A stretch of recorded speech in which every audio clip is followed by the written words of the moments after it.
la construction du groupe du nom. Le nom, seul ou avec d'autres mots, forme un groupe appelé groupe du nom. En fait, dès qu'il y a un nom commun ou un nom propre, il y a obligatoirement un groupe du nom. Le nom est le noyau du groupe du nom, c'est-à-dire le mot le plus important.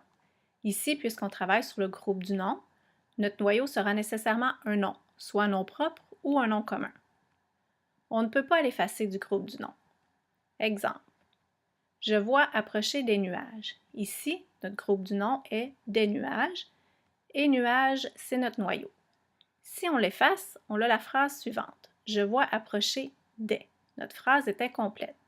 Donc, l'effacement n'est pas possible. Le nom seul.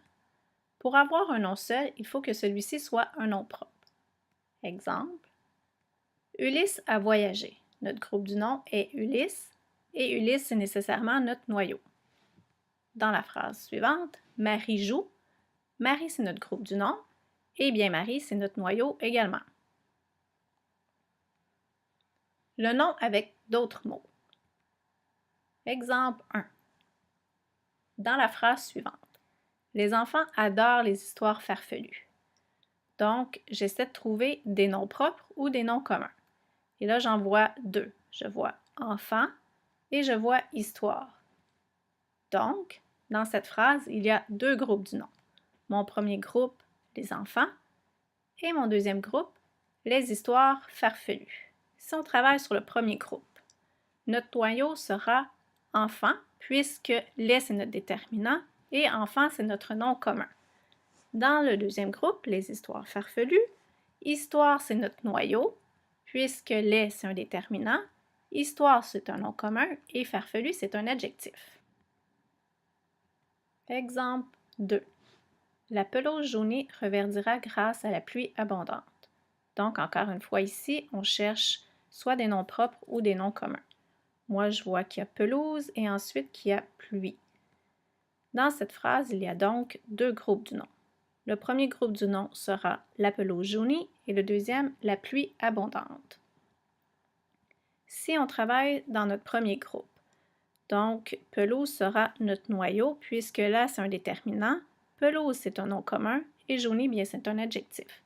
Dans notre deuxième groupe, pluie sera notre noyau puisque là, c'est un déterminant, pluie, c'est un nom commun et abondant, bien, c'est un adjectif. En résumé, voici quelques-unes des compositions possibles que l'on peut retrouver dans un groupe du nom. Il peut y avoir un nom propre, comme dans la phrase « Julie court ». Julie, c'est notre groupe du nom. Il peut y avoir aussi un déterminant plus un nom commun. La grenouille saute dans l'eau. Ici, on a la grenouille et l'eau. Il peut y avoir également un déterminant plus un nom commun plus un adjectif. Dans l'exemple, le cheval blanc mange de l'herbe verte. Nous avons le cheval blanc et l'herbe verte. On peut également avoir un déterminant plus un adjectif plus un nom commun. Un exemple, ma petite sœur joue avec son joli chaton. Ici, on a ma petite sœur et son joli chaton. Il peut y avoir également un déterminant plus un adjectif plus un nom commun. Dans la phrase, c'est mignon, petits hamsters s'amusent. C'est mignon, petits hamsters sera notre groupe du nom. En résumé, puisqu'on travaille sur le groupe du nom, on doit regarder dans notre phrase pour trouver soit les noms propres ou les noms communs. Lorsqu'on les a trouvés, bien, on essaie de mettre ensemble tous les mots qui vont avec ce nom-là pour pouvoir former le groupe, c'est-à-dire soit les adjectifs ou les déterminants.